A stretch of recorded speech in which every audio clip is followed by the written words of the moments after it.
You are listening to the We Hired a Sitter for This podcast. We hired a sitter for this. We have a roster of like 7 sitters. I hate authority, but I'm a mom. I'm an old man. I need orthopedic shoes. The laughs, the chuckles, the TMI. Some people might say, why would you have kids? The oceans are rising. The economy's collapsing. And they're not wrong. I'm Ross. And I'm Patrick. And we hired a sitter. Hey folks, welcome to We Hired a Sitter for This, episode 195. Is it 195? Let's take a look. I'm going to look at the records here. I'm on my laptop. That's what this edge is you see on your screen. I'm going to look at our YouTube channel, our YouTubes. Check out the YouTubes, see what's going on there. I might have to switch accounts because I do a lot of YouTubing for other people. Not on camera, but I put their content on their channel. Oh, I'm on my own channel. We're good to go. Let's see here. I gotta manage my content to see what number we are. This is important stuff. Yeah, so we're on 195 episodes, everybody. The last episode I did with Ross was 194. It was election day. I don't think we knew the election results for the Democratic mayoral primary. But as everyone knows, around the world, Zoron Momdani won the Democratic nomination. And a lot of people are excited. A lot of people are scared, and they should be. Because since he was nominated, I actually joined Al-Qaeda. It's like their YouTube channel. Like, that's why I'm on YouTube. I joined the Al-Qaeda YouTube channel as a content creator. Because with this mayoral race and this nominee, he's going to require all of us to create content for fundamentalist Muslims. So I figured I would just take some initiative to show that I could earn my keep, and be one of the good ones. I'll be a good white person for the extreme fundamentalist Muslims. Allahu Akbar, and welcome to the show. Is that how you would say it? Allahu Akbar? Allah? Allahu Akbar? I could look it up. Anyway, I am podcasting the day our podcast usually airs. I'm feeling a lot of feelings about not getting a podcast out at 5 a.m, as we typically do. It's felt important to me to do this show consistently, but we've had a hell of a week. It was a hell of a turn of events over the last week.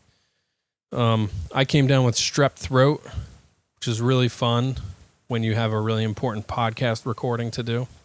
For another podcast, I did the Risk Storytelling podcast. I'm distracted by this E. Are you guys? This says Elon for Elon Musk.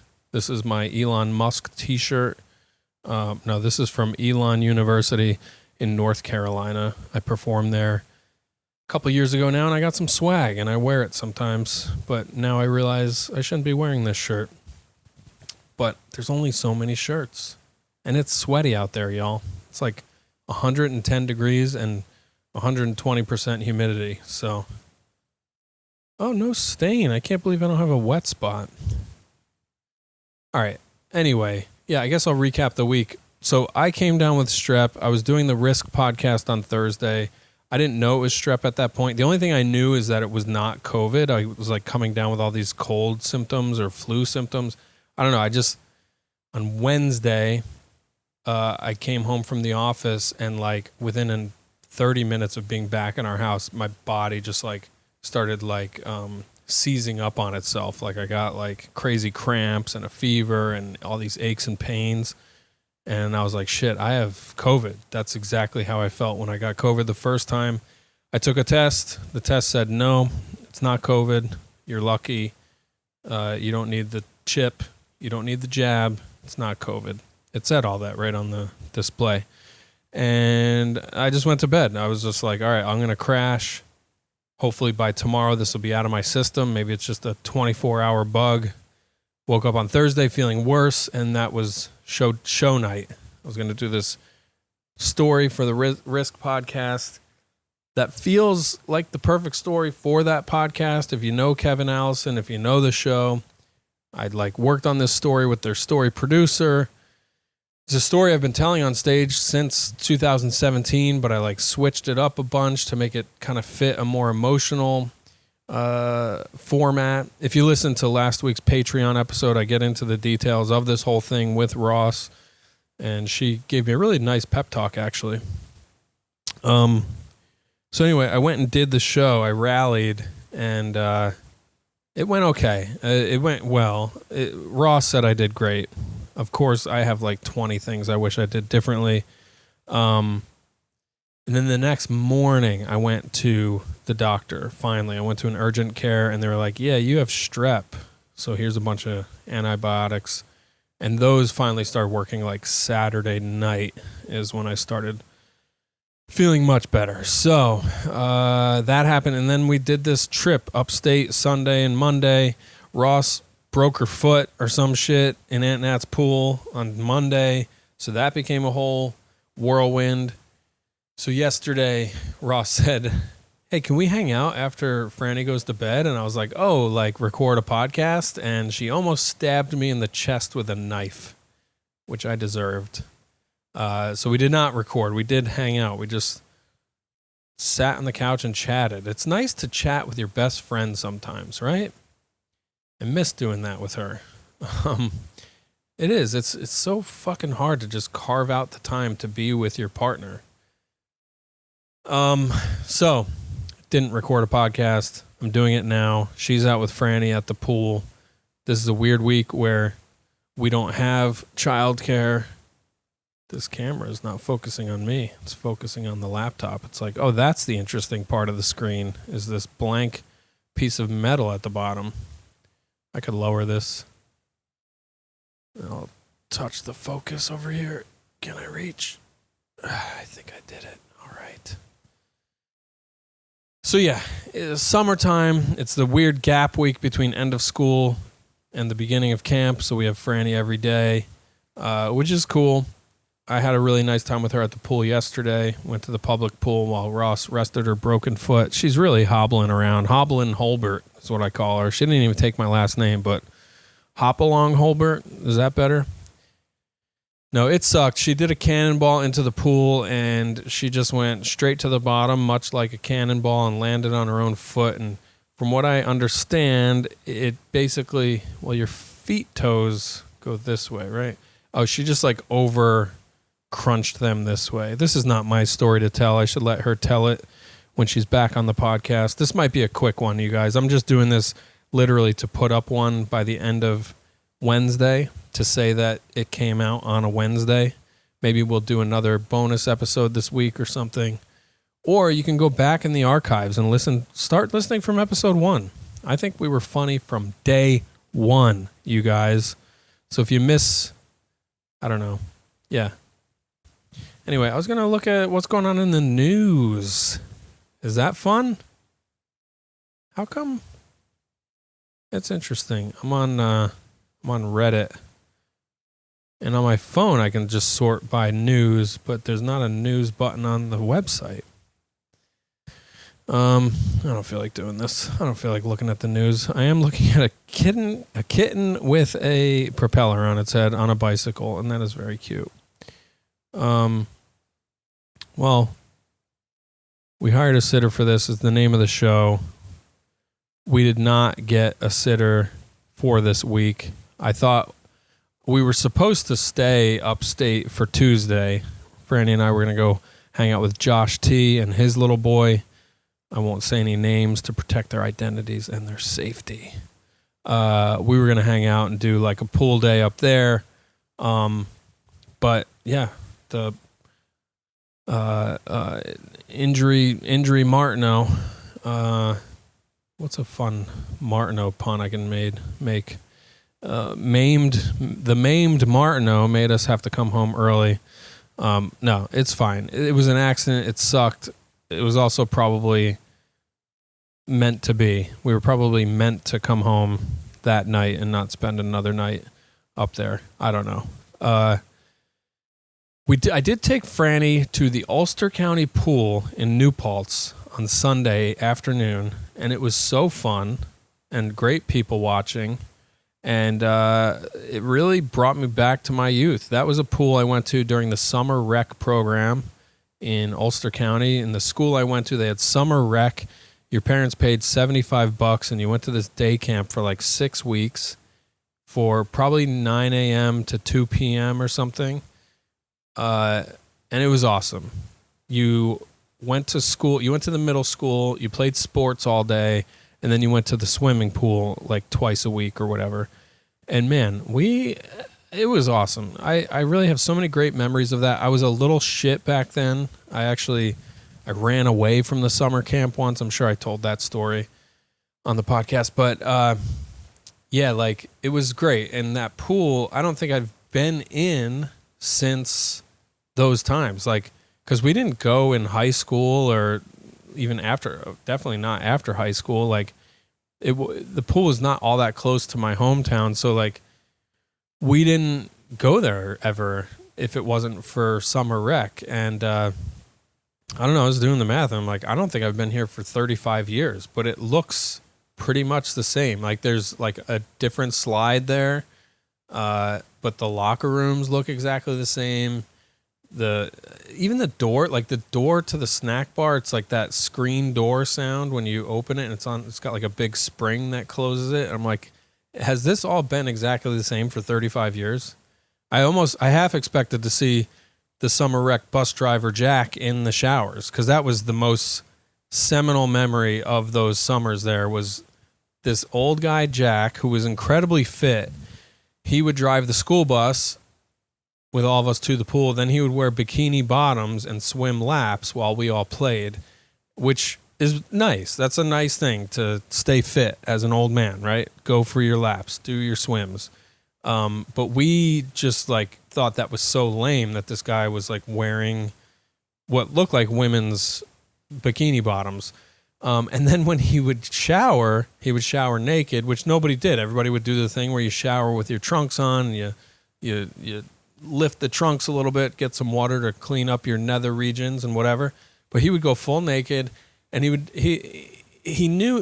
I don't know what his penis looked like, honestly, but I know exactly what Jack's balls looked like, because these things hung down so low. These things were a pendulum that just like came halfway to the floor and just swung around with beads of water raining down off the bottom of them. And I probably only glanced and saw them for a millisecond, but I have this visceral memory of what exactly they look like because they are just tattooed on my mind's eye. You know, it's like if you were in the same room with him while he was showering, you were getting teabagged mentally, visually and mentally. You're just getting teabagged. There's no two ways about it.